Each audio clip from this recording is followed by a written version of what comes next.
কি হয়েছে লিমা? কখন থেকে তোমাকে ডাকছি, তুমি কি শুনতে পাচ্ছ না? তোমার হাতে এটা কি? দেখে তো মনে হচ্ছে অনেক পুরনো একটা ডায়েরি। হ্যাঁ, স্টোর রুমে জিনিসপত্র রাখার সময় আমি এটা পেলাম। হয়তো বা আগের ভাড়াটিয়া রেখে গেছে। এগুলো ছাড়ো, আমার খুব ক্ষুধা পেয়েছে। রান্না তো অনেকক্ষণ আগেই শেষ। তুমি হাত মুখ ধুয়ে এসো, আমি তোমার খাবার দিচ্ছি। তাড়াতাড়ি এসো, আমি কিন্তু তোমাকে আর ডাকতে পারবো না। এমনিতে ক্ষুধায় আমার পেটে ইঁদুর দৌড়াচ্ছে।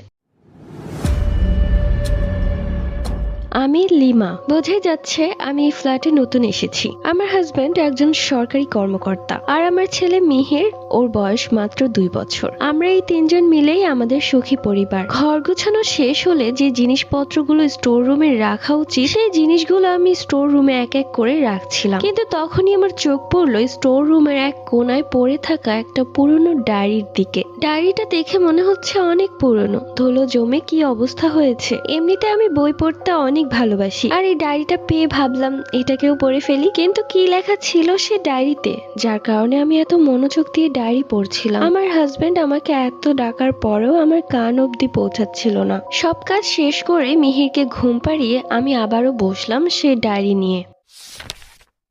সাল 2005, মাস জুলাই, তারিখ 10, সময় বিকাল 5টা 35 মিনিট। আকাশে মেঘ জমে গেছে, যে কোনো সময় বৃষ্টি নামবে। উঠোনে দাঁড়িয়ে আকাশের দিকে তাকিয়ে রইলাম। মনে হচ্ছে বৃষ্টির ফোঁটা আমার চোখেই পড়বে। কেউ একজন আমার ঘাড়ে হাত রেখে বলল, কি রে ময়না, এই অবেলায় চুল ছেড়ে বাহিরে দাঁড়িয়ে আছিস কেন?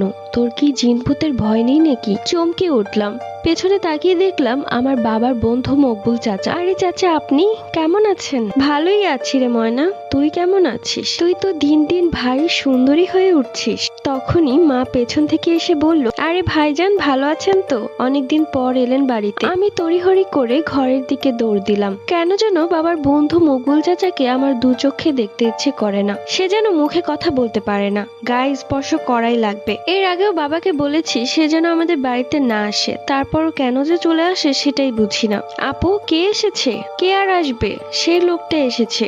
উফ, এই লোকটার কি আর খেয়ে দেয়ে কোনো কাজ নেই নাকি? আমাদের বাড়িতে এসে পড়ে থাকে। এইসব কথা আমাকে না বলে তোর মাকে গিয়ে বল। আমি অনেকবার বলেছি, আমার কথা গায়েই মাখে না। সন্ধ্যা পার হয়ে রাত হয়ে গেল। ময়না, আয় মা, তোর মাথায় একটু তেল দিয়ে দেই। কালকেও চুলে তেল দেওয়া হয়নি। তোমার হাতে আর তেল দিব না, তুমি অনেক বেশি তেল দাও। সব তেল তো বালিশেই চলে যায়, আমার মাথায় কিছুই থাকে না। শোন, বেশি বেশি তেল দিলে চুল বড় হয়, এটা জানিস না? মা, আপুর চুল তো এমনিতে অনেক বড়, আর কত বড় করবে তুমি? অনেক বড় করবো ওর চুল আমি, যাতে আমার মেয়ের চুল দেখে মানুষ চোখ সরাতে না পারে। সকালবেলা মনিরা বেগম উঠান ঝাড়ু দিতে দিতে বললেন, কি রে ময়না, কয়টা বাজে? ঘুম থেকে উঠবি না?